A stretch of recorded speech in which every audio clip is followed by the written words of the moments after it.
I am bringing you something very special today. I am bringing in readers from all around YouTube that use the Trishe Jaimes Oracle decks and putting them all in one place with links to their channels so you can see the decks in action. For today's guest, she's a fellow Aussie.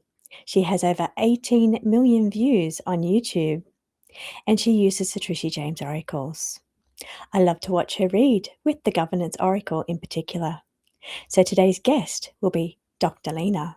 You may know her as Lena Down Under, and I'm looking forward to this sit down, chat, and card pull with Dr. Lena from Lena Down Under.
Welcome everybody. So for my brand new feature that features the Trishe Jaimes Oracles used by different tarot readers and card readers and psychics all around the YouTube platform, I am bringing in my very first guest today. Love the way she uses the cards. I want to introduce you all today to Dr. Lena. You may all know her as Lena Down Under. Before we dive in today, Lena, I just want you to tell us a little bit about yourself in your own words. Oh, okay. Yes. So I came to tarot late. So when I was young, meaning 20 and 30, we all had tarot decks, right? But none of us could read. So we would, take the stuff out of a book. But I didn't read the cards properly. Yeah. And so fast forward 30 years, I was starting to get back into them again. And I went on YouTube and I saw Third Eye Champagne, Kirsten Langston. Oh, yes. And this was right at the beginning of all this stuff. And she did a read on Steve Bannon. And it was hilarious and insightful. And she was just so amazing. And I emailed her and I said, I'm so impressed with what you're doing. This is incredible. And she said, thank you very much. And then I thought, maybe I could do this. This could be a way of talking about politics without being too heavy. And so I emailed her again and said, did she mind if I actually did some political tarot from Australia? And she was very welcoming, very warm. So she was the first, and I think it should be acknowledged she was the first. And then she had Linda G on as a guest before Linda had a channel. Right. Right. So she was really essential in those early days. And then I thought, YouTube, how do you do that? Right. So I got my 19-year-old great nephew over and said, oh, honey, I want to do this, but I don't know what to do. And so he literally set up the channel. And I remember the first time, it wasn't on record, but the first time I came up on camera like that, and I was so shocked, this aged bag.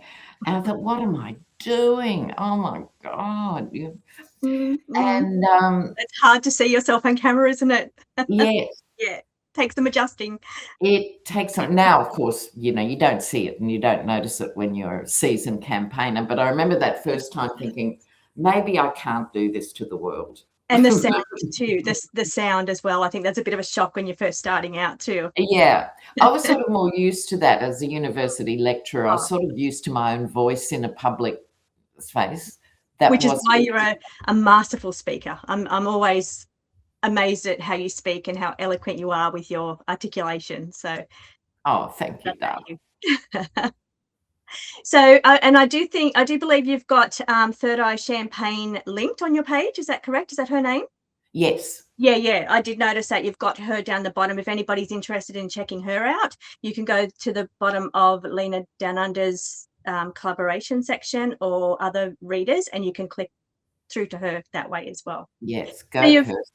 So now I'm always fascinated about people's journeys prior to their YouTube life, so their past lives, and how those skills mesh together in what we do now. And you as a sociologist and a tarot reader, tell us a little bit about how you bring those two together and how that's been useful in your psychic work.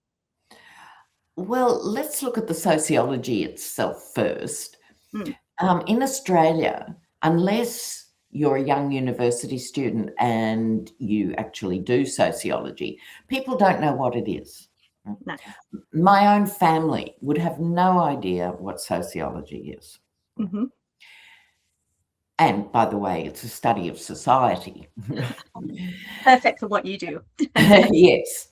So when I go to Europe, it's so refreshing because if you watch the news in a European country like France or Italy or Spain, they will say, we're going to talk to a sociologist now about the youth gangs.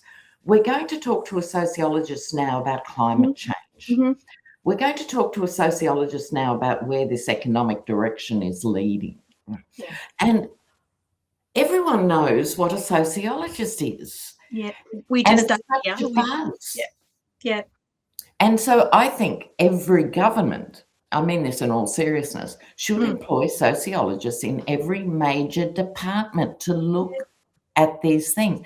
If China had employed a sociologist, they wouldn't have done the one-child policy and ended up with this radical gender crisis. Yeah. Of men. So sociology covers everything. You can be a specialist in this area or that area. Mm-hmm. But we look at how societies fit together and what the power dynamics is in any society, and we look at gender issues and race issues and all of that stuff. So it's fertile ground. Wonderful. Right?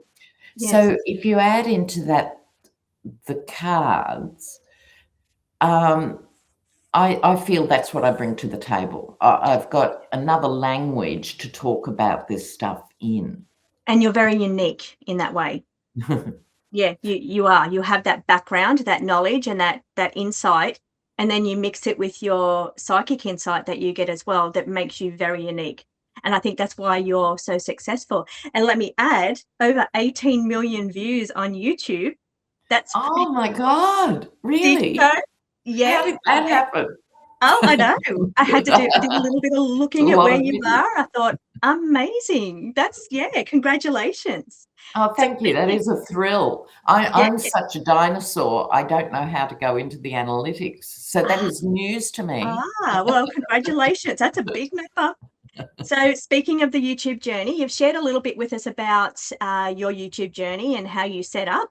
I want to talk about now and base this in a way that's good for the people out there that are reading cards, that are buying the Trishe Jaimes Oracle cards, using them, loving their connection, and like you want to take their experience and their knowledge to publicly and start their own YouTube channels, because there's a lot of those that are happening. So I know they're always interested in origin stories for the different creators around. Yes. So any tips or advice that you can give to any card reader that thinking about? Well, I'm so proud of my tarot students. You've got Deanne Shield Maiden, you've got David Tarot by the Bay, Yes. and Libby from Meister's Tarot. Oh, yeah. Oh, okay. They've Yes, all I've come heard too. through my Yes. hands, Yes. so I love them all, and Wonderful. Alan from Beekeepers Wow. Tarot. And, we don't And know this unless you're mentioning these great YouTube readers that have come from your education. Who's to know? Wonderful. What a great it's way fabulous, to and they were all good know. students at the time. Hmm. So for people who are thinking about it, what I think you need to do, and I discovered this by accident, you've got to find what is your YouTube broadcast rhythm. Mm-hmm. Now, what do I mean by that? If you start and you think you're going to do a YouTube every day, that is a lifestyle shift, and it requires a massive amount of commitment. And so I found, trial and error, my YouTube rhythm, it's not everybody's, it just works for me. Every third day, I do a broadcast, Right. because on the other 2 days, you're dealing with emails and administration of the channel and stuff. So for me, whereas if I did it every day, I'd be exhausted. Yeah. And if I leave it more than 3 days, you start to lose people. So this is what you need to think about from the beginning, Mm-hmm. is how often you're going to broadcast, and be very careful with the timing if you're in a country like we are that Yeah. is literally a day ahead and Yes. massive hours. And it took me a year to work out when to release videos, because I'd do Especially it. when our market is the US. Yes, the Yes. majority market is US. Correct. And so I'd be putting them out in my daytime, which was there 2 in the morning or 5 in the morning on the other coast or something. And you essentially miss a day's viewership.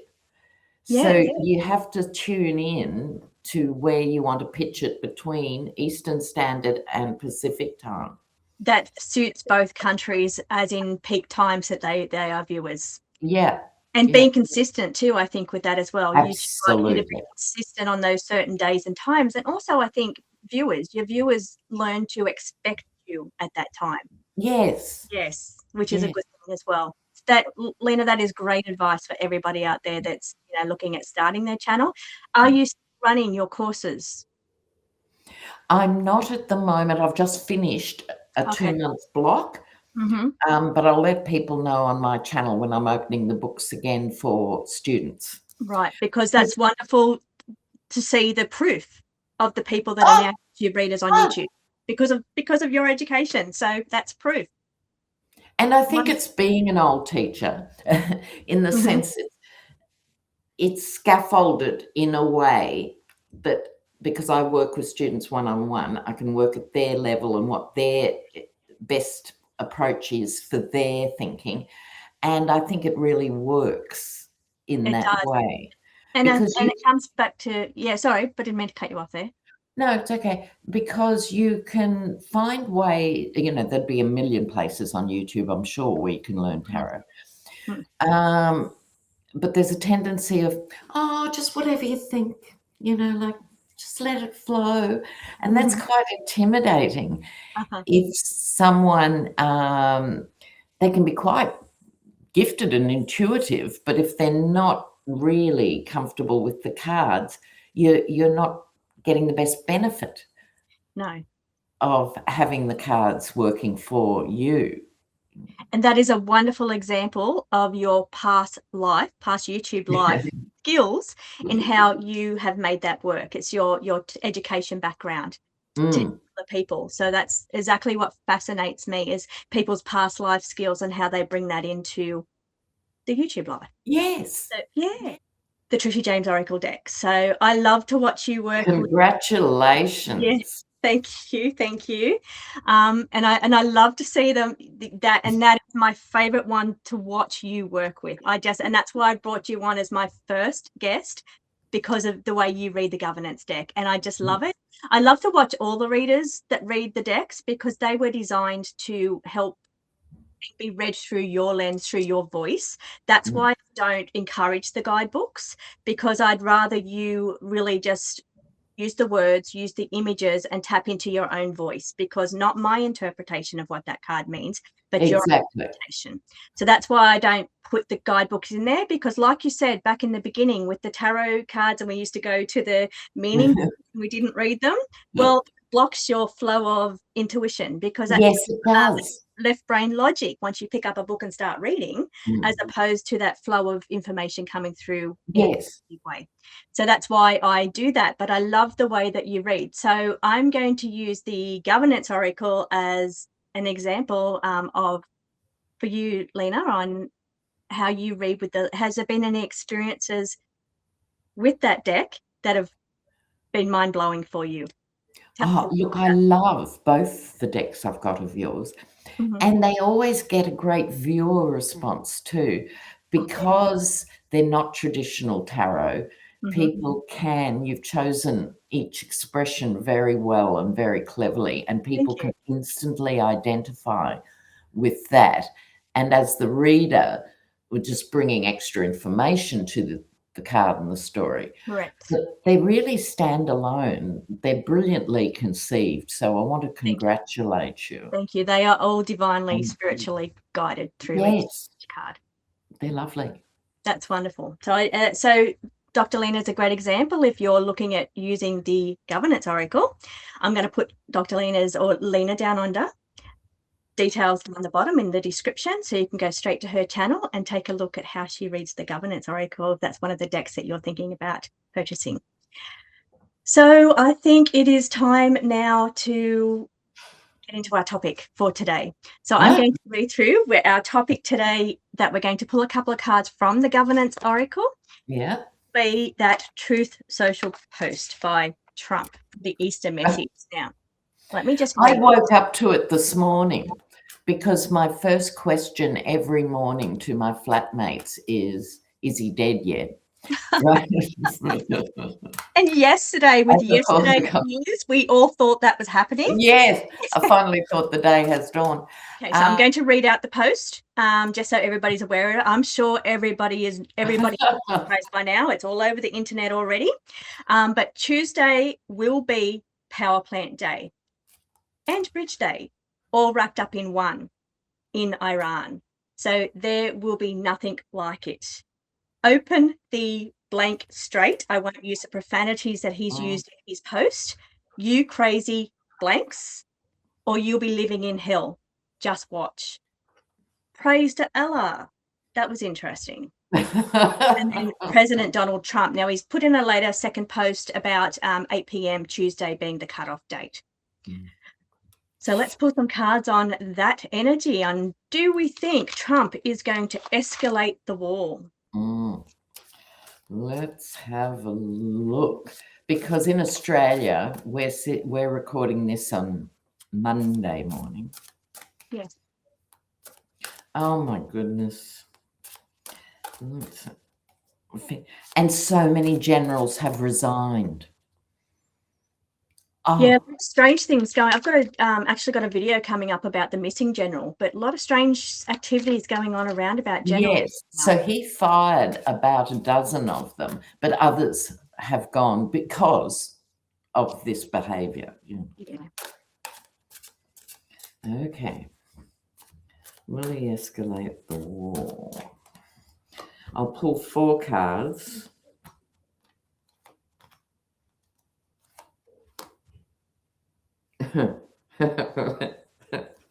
Sometimes the cards just make you smile. I love that when they do that. All right, shall I go ahead, Trisha? Yeah, go ahead. I've just pulled a couple just to back you up here. Yeah. So, yeah, this is all about you today. Let's dive in. Look at this. Intimidation tactics. He's such a wannabe mobster. You know, he wouldn't be tolerated in a real mafia organization because he has no loyalty. Right. Wants it from everyone else, but I digress already. I'm famous for my digressions if you're new to... I love it, Lena. Just you go for it. So intimidation tactics. This is him throwing it out there. If you don't do this, this is what's going to happen, right? Really big, aggressive. It really sounds like school bully tactics, doesn't it? Like a It's school bully. shockingly infantile. Exactly. If the repercussions weren't so horrendous, right? So there's that, the opening card. Then I got an improved situation. Now, that could be many things. Well, anything would be an improvement from where we are now. So it's a very open-ended sort of statement on that level. But we're talking specifically, will he escalate? This suggests to me there'll be just enough of a concession or a movement that he can taco out, right? That's my feeling on this, because it's right next door to knowledge withheld. I think that's a pretty common card that comes out for him. Yes. I mean, knowledge is not a word you associate with this man. So I think this is the advisors. This is the Stephen Miller. This is Hegseth. This is, Bannon. So knowledge withheld from him. Oh, well, I just said it. I think it's knowledge withheld from him. Oh, right. As opposed and that to was a slip of the tongue then too. So that was right. Came through. Yes. Interesting. Reversing course. I think you had this in your reading yesterday. I know, and I was trying to think what it was twinned with. It was something about going ahead and then reversing course, and that would appear contradictory when you first looked at it in that reading. That's why I was laughing yesterday. Yeah. That's what he does. This push-pull. This is happening. No, well, why are you talking about that? Yeah. It was so him.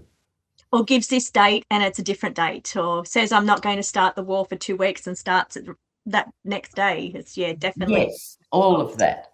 Yeah. So I'm very happy to see this come up. So in terms of the question, will he escalate? I'm reluctant to say I don't think so, because it's still a big risk, and he's not totally the one in control of battlefield strategies. And I think there's more ugliness and violence to go. Yes. Having said that, I think in this immediate crisis, he'll back down. And it may have implications how Iran respond to such threats as well. Yes. Yeah, so I kind of feel he may back down a little bit as well. I've got stepping down. So it's kind of like reversing course or backing down. Yes. Yeah, and shifting power shift. So he's probably going to shift his direction a little bit in what he actually does. We have a fall from grace on the cards as well, but I feel, and maybe that's him reversing course, backing down. Yeah. Maybe. The thing with him is he never knows when to stop. So he'll stop if he gets bored with something. He'll stop if, there's a new shiny thing.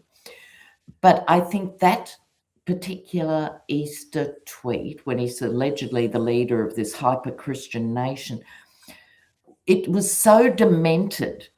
You can't tell me that Republicans behind the scenes aren't talking about the 25th Amendment. Right. It was so bad at such a critical time. Lives on the line. Yeah. And there's, always this disparity between the aggressor's number of lives that can be lost before you lose the people and those who are being bombed.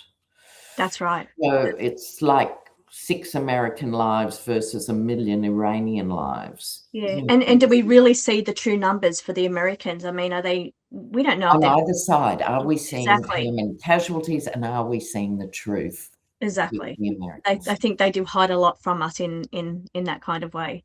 But it seems almost like he's trying to back out of the wall, but then turns around and makes a bullying treat like that's a tactic, just like you said. The card tactic came out. He's trying Mm, to talk about backing out. Oh, I've met my criteria in no nuclear bombs. mm, Then turns around and does something like this and doesn't think that Iran are not going to get their back up about a comment like that. yeah. Yeah, just crazy. And the trigger of praise be to Allah, like, What was that? I mean, in Australia, we'd call it a brain explosion, you oh know. yeah, yeah, like he's pushing buttons. It's where do you go with it? Like, if you're a Muslim, you'd be offended. Yeah, If you're a human, you'd be offended yeah, because he's so treacherous with words. yeah.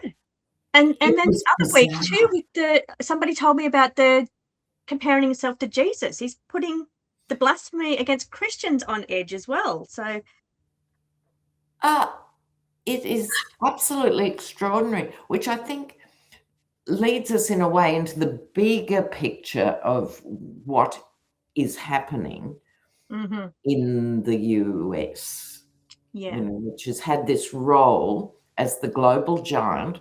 mhm, But we have to remember America's only been a superpower for 80 years, right, since the Second World War, which is 5 minutes in oh terms of human history.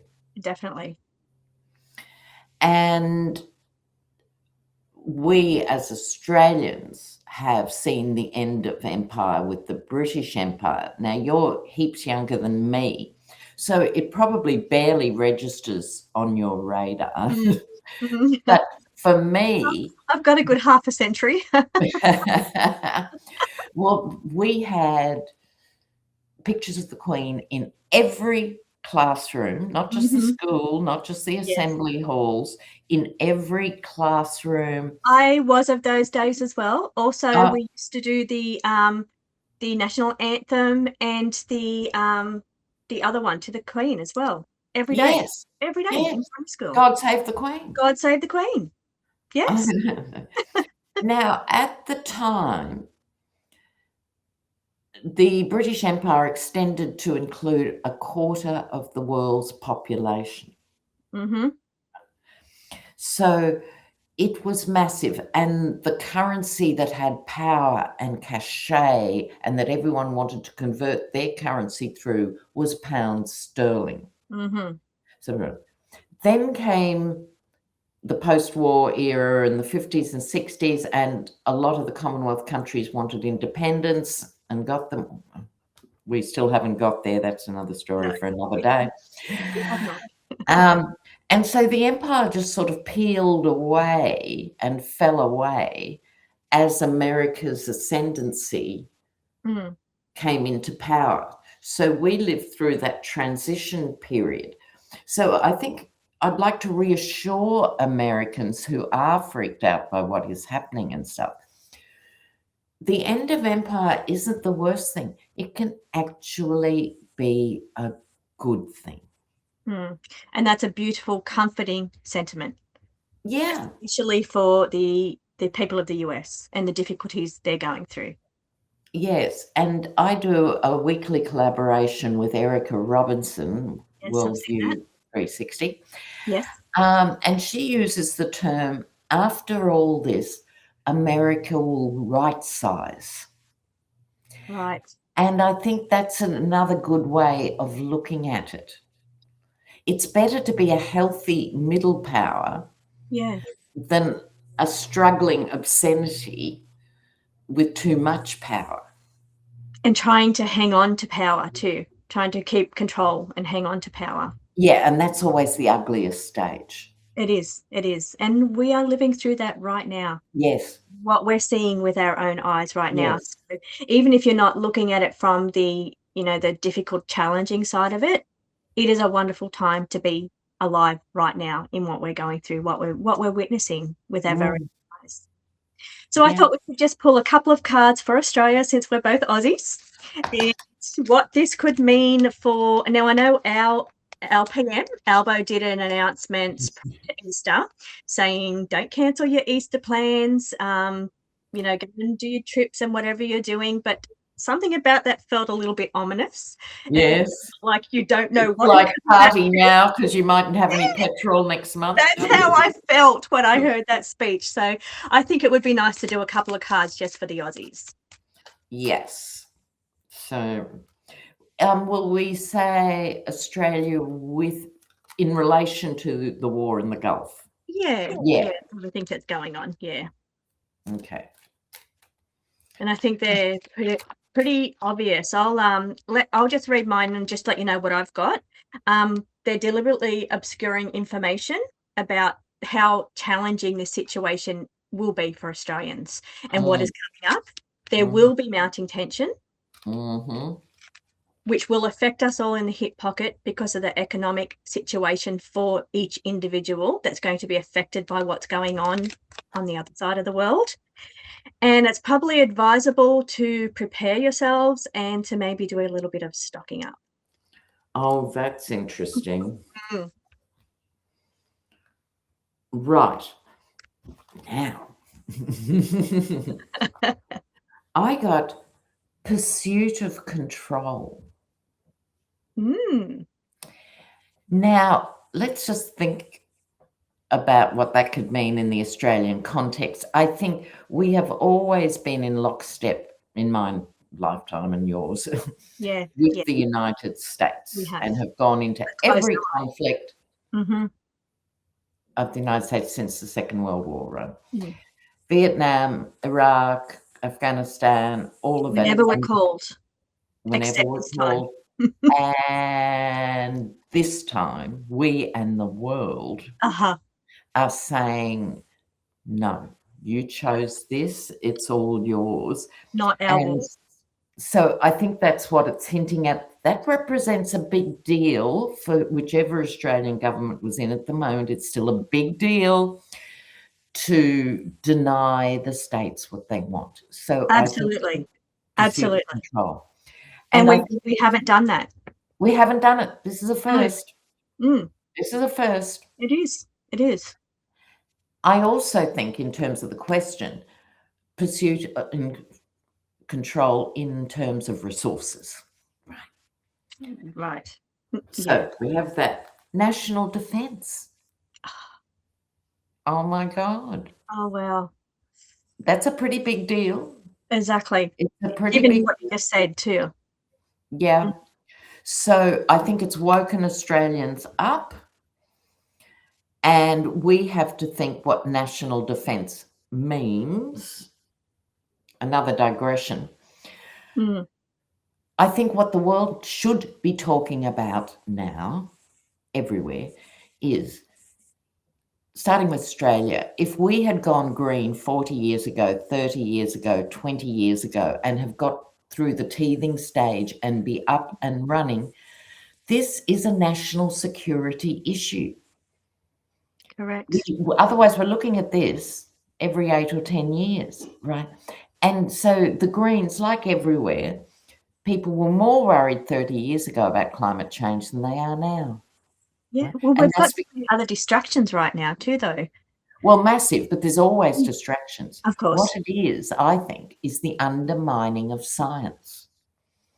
So 30 or 40 years ago, governments at least, if a bank of scientists came out and said, dung, dung, dung, it was like, now your average Joe Blow might not be following it, but it was the government's job to listen to what the science was saying in health or in terms whatever of industry. Yes. And it's been eroded. So we don't have experts advising the governments anymore. And so we have to think, because we're very isolated geographically, we have to really think what national defence will look like in the next 100 years. And it's not the old alliances. No, and that rings bells for me too, especially when we're talking about China and Taiwan. Yes. In an area. Yeah. And China doing its ships around Australia, you know, whenever it feels like it. It does it to map of Australia in our waters. Yes. Yeah. Yes. Yeah. So it's a very big deal. Yes. I was actually only having a conversation about the alliances, Australians' alliances, with my husband 2 days ago. Yeah, Yeah, yeah. very similar And words to what you've just said. I think as Australians, we can't go into a deep existential panic about what China could do, because otherwise you'd never get out of bed in the morning. No, no. So we have to be clever and trade with China. Mhm. Mhm. I'd increase it. It's already our biggest trading partner. I'd be doubling it, Oh, you know, yeah, definitely. in the interest of defense. 100%. Makes sense to me too. Yeah.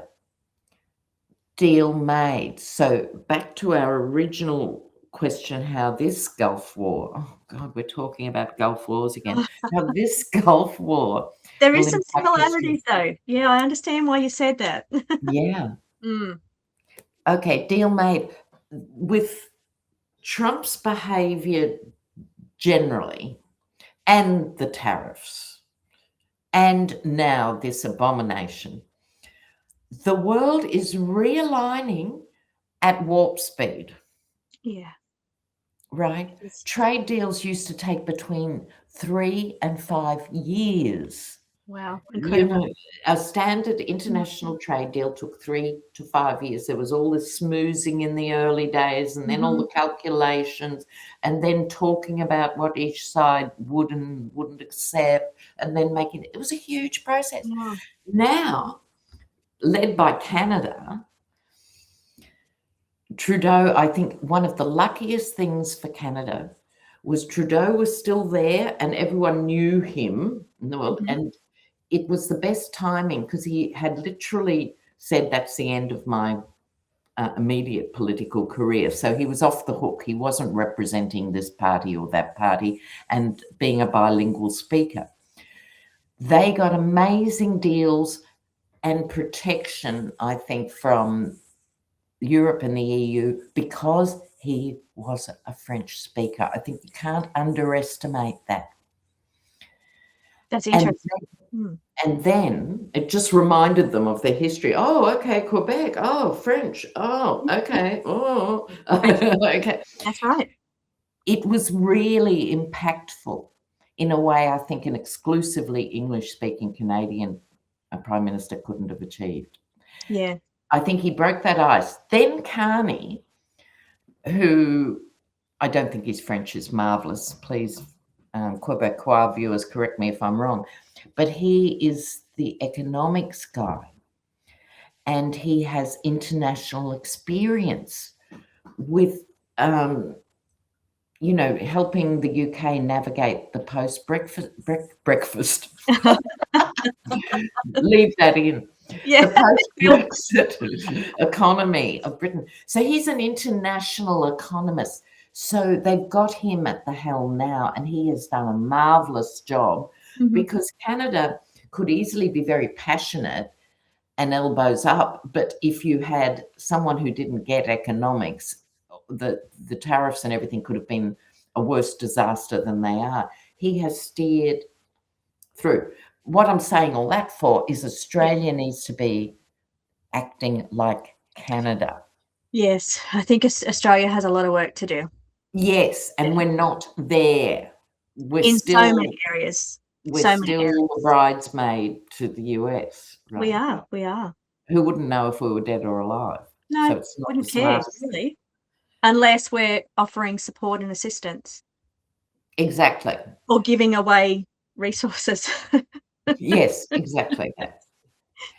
So that's what I think this deal made is talking about. I think this is where we need to be out deal making, also with Asia and Europe, to just up our entire profile globally is what we need to do. Well said, well said. And let's Um, just hope somebody in government hears your words and takes that on board with some well, funny you should say that. strategies and intellectual strategies. Exactly. It Mm, needs to be a 20-year deliberate strategy and cultivating those connections.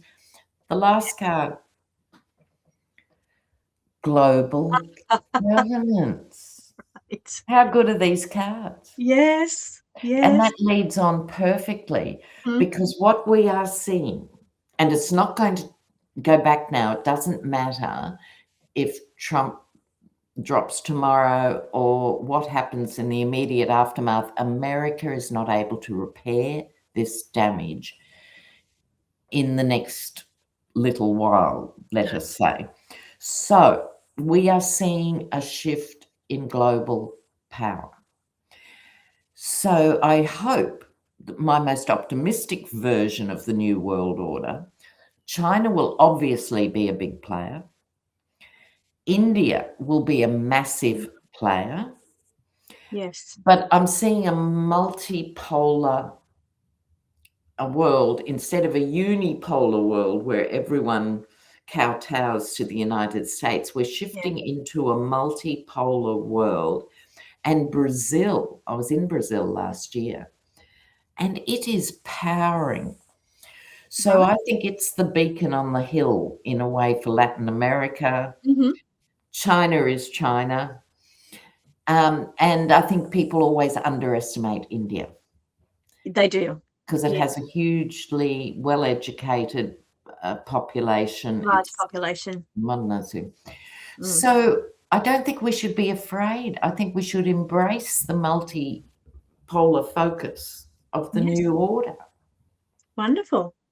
Wonderful. Well, Dr. Lena, I thank you so much. I love your intellectual take on everything political, mixed in with the magic that you bring through with your information and downloads psychically. It's been an absolute pleasure to work with you today and to have you on the channel. I really, really appreciate it. I think it's fantastic.